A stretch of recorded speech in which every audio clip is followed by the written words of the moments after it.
two sacred texts this morning. One of them we heard earlier, but I really think it's worth repeating. This is the one from Albert Einstein. We are slowed down sound and light waves, a walking bundle of frequencies tuned into the cosmos. We are souls dressed up in sacred biochemical garments, and our bodies are the instruments through which our souls play their music. I really like that. And then this one's a little more specific to the talk that I'm going to be sharing with you. This is from John Milton's Paradise Lost. The mind is its own place, and in itself can make a heaven of hell or a hell of heaven. It's all about what's in the mind.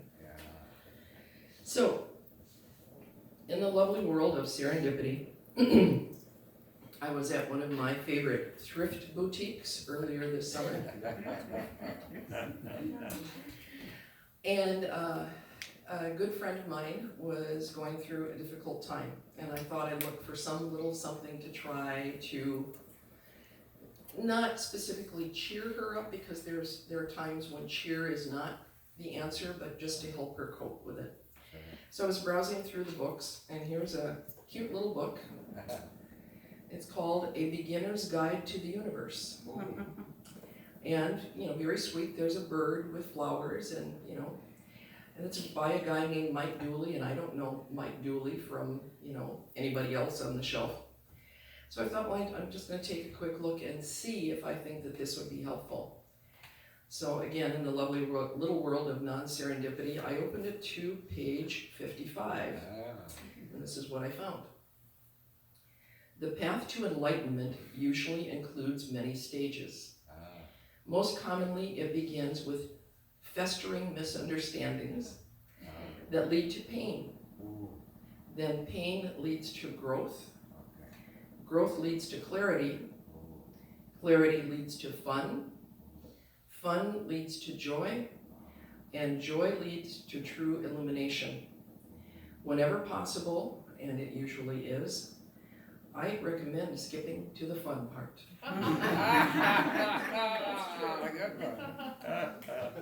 Okay, so then, anyway, so of course I read the book.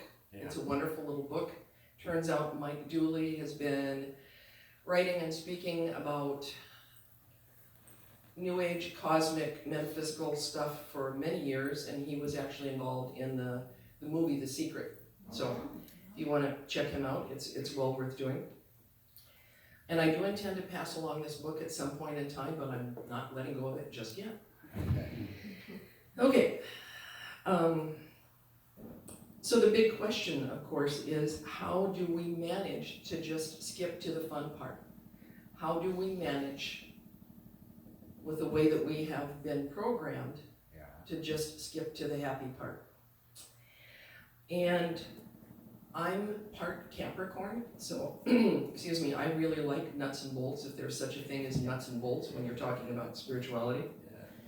So the fairy dust is going on the shelf for this morning, and I want to talk about what I hope are some fairly specific ideas for ways that we can change the way we have been brought to look at and experience the world. And of course, one of the huge obstacles that we need to overcome is the fact that we were all raised in fear. And this goes back millennia, of course. This goes back to when the teachings of the Christ were turned into an institution so that people could be controlled. So that, for example, the Pope controlled everything, and if you didn't please anybody, you would go to hell and you had no recourse, which of course we now know is BS, but then people didn't. And there are still people who live with a great deal of shame and fear around whether they are worthy enough to be loved in any way, shape, or form. So not just for ourselves, but for the children. Here we go. For the children who are coming up. It seems to me that there has to be a way to raise healthy, independent children without causing them to be so fearful. And again, millennia ago, when the saber-toothed tiger was just outside the cave, yes, you had to teach children to have some healthy fear. And even today, you know, yes, don't step in front of the car. That would be a very bad thing to do. And I'm not a parent. I never had any desire to be a parent, so I am not a terribly helpful person to speak to this, but I know there has to be a way. Yeah. And on Wednesday evening, a number of us, familiar faces, were at an outdoor concert at Glensheen. Yeah. And sitting right in front of us, there was a young woman, maybe 30-ish, with 3 small children. Normally, I avoid small children like the plague. They are not my favorite form of humanoid, and I'm very...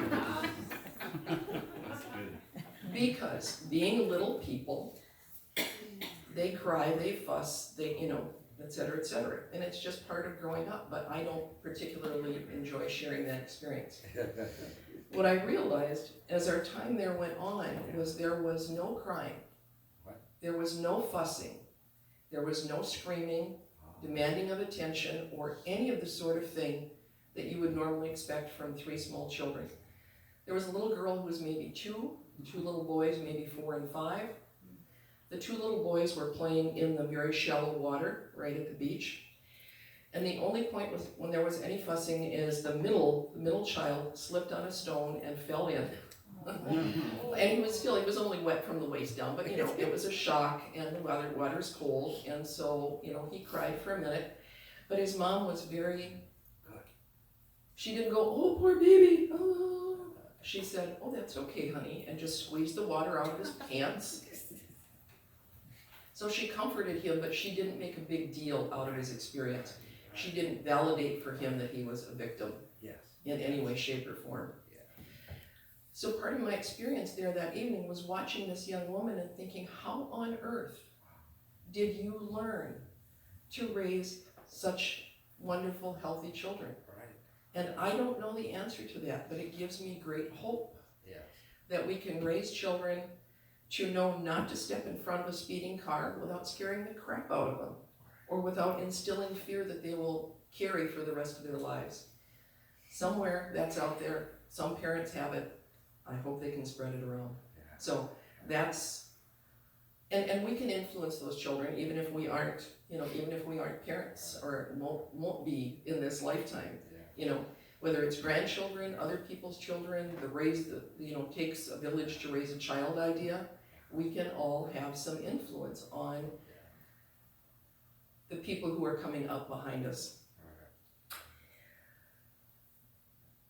And so, I want to remind us that we say that we are learning and we are actually remembering, because in order for spiritual beings to come to this planet for our experiences, we need to forget that we are an aspect of divinity. And so the remembering is going to be important here. We are a combination of humanity and divinity when we are here for this lifetime.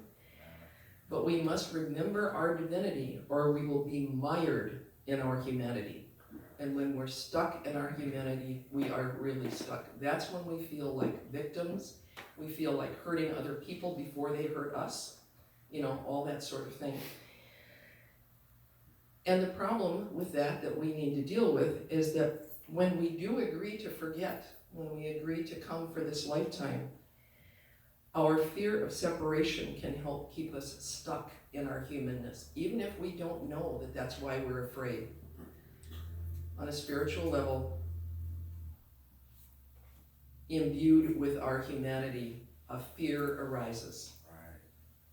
And so our challenge as people who are aware of why we are here is to remember that we are divine, and to remember that we really have nothing to fear.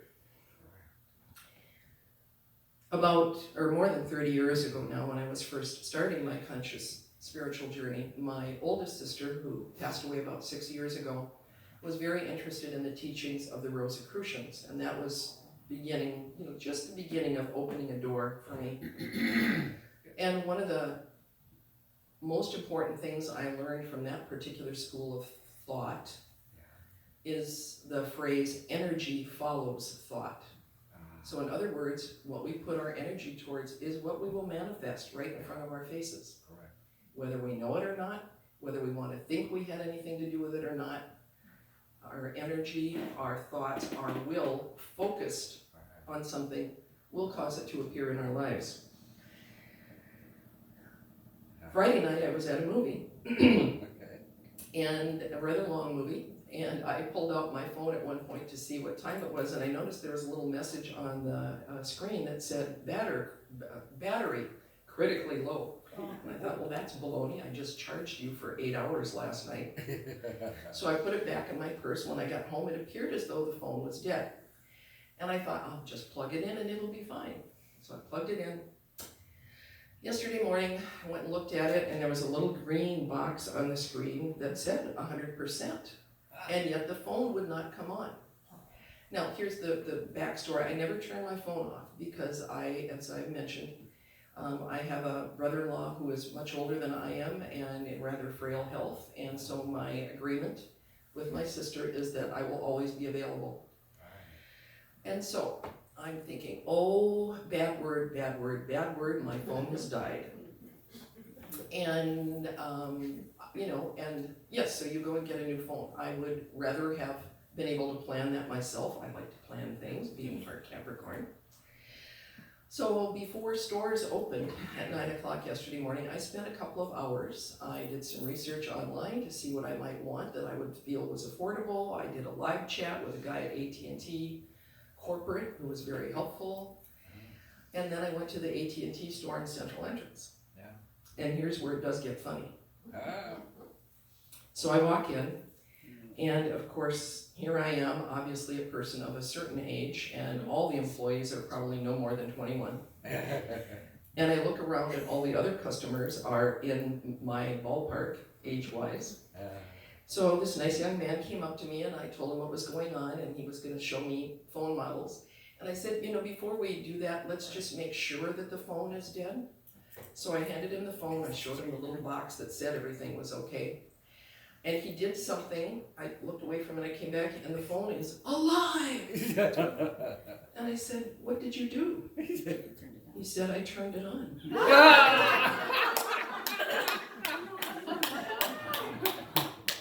Now, I know, I have not turned that phone off for years. I honestly, I don't think I turned it off. I said to him, maybe there's a safety feature where when the battery is critically low, it turns itself off so that you won't lose all of your stuff, whatever is in there. But I didn't know that. Technology is not a native tongue for me. We coexist fairly amicably. But they must train these young people at AT&T really, really well, because there wasn't so much of a yeah. As a matter of fact, it was almost as though he was making an effort to be deadpan. He said, well, I'm glad your phone is okay, and I said, thank you so much, I really appreciate it. They must train their young people very well so that when people who have a few decades under their belts come in, they don't laugh or make us feel ridiculous. So anyway, my point with this story is that perhaps we create drama sometimes. And when we create drama, it is an opportunity for us to realize, like I did yesterday morning. I didn't freak out, but there was a point in time when I might have, because it's technology, it's money I wasn't planning to spend right now. And I didn't freak out about it. I thought, I did some things to manage it, and then it turned out it was just fine. But it actually occurred to me this morning as I was waking up that maybe I created that situation yesterday, knowing that I was going to have an opportunity to use it as an example today, but also to reinforce for myself that things are basically okay.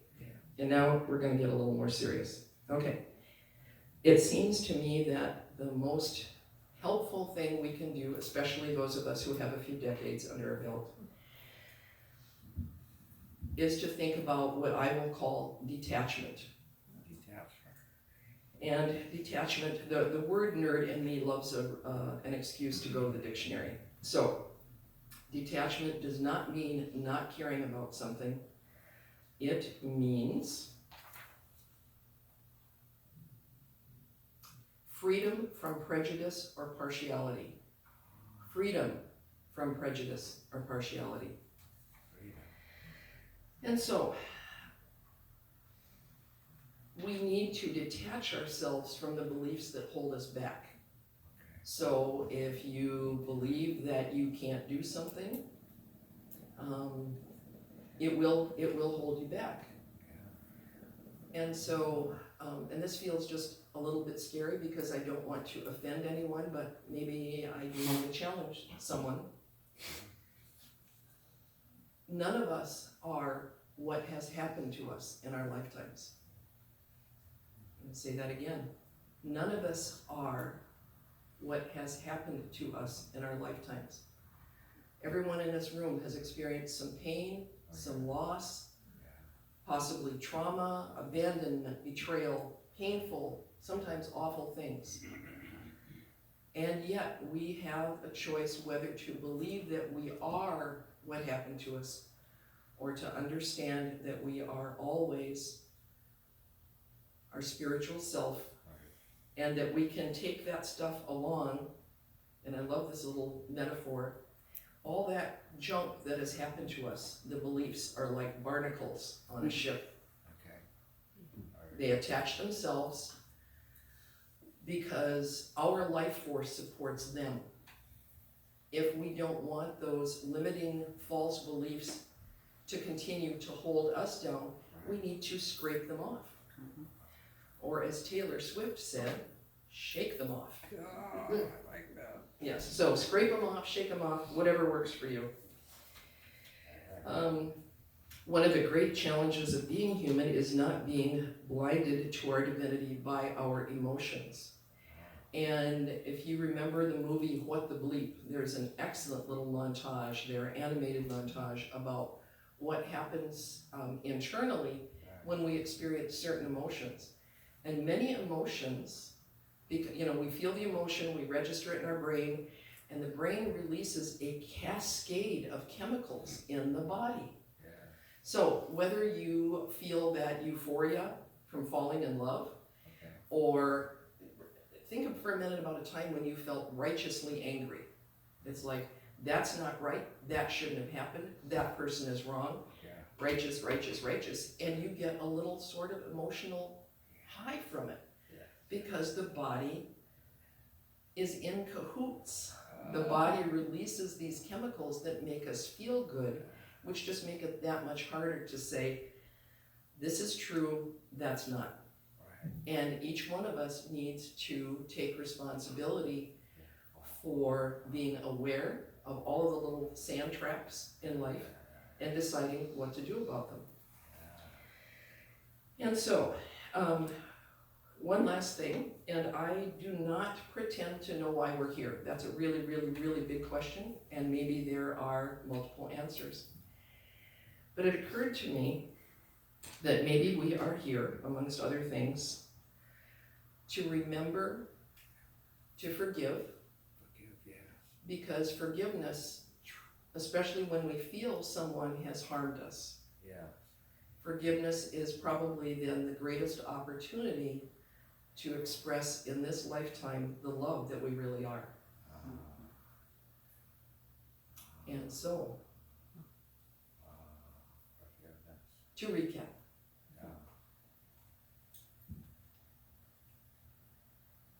with attention, it's likely that we can just skip to the fun part. Doesn't mean there won't be challenges along the way, but we are never taught. It probably doesn't even occur to most people that this is possible. That with a strong connection with the divine, and remembering who we are and expressing love, that we don't have to be mired down the way so many of us may have felt in our lifetimes. By being cognizant of the fact that we are not what has happened to us. Taking responsibility for scraping off the barnacles. We can be much happier, much more grateful, and much more illuminated human beings. And that's all, folks.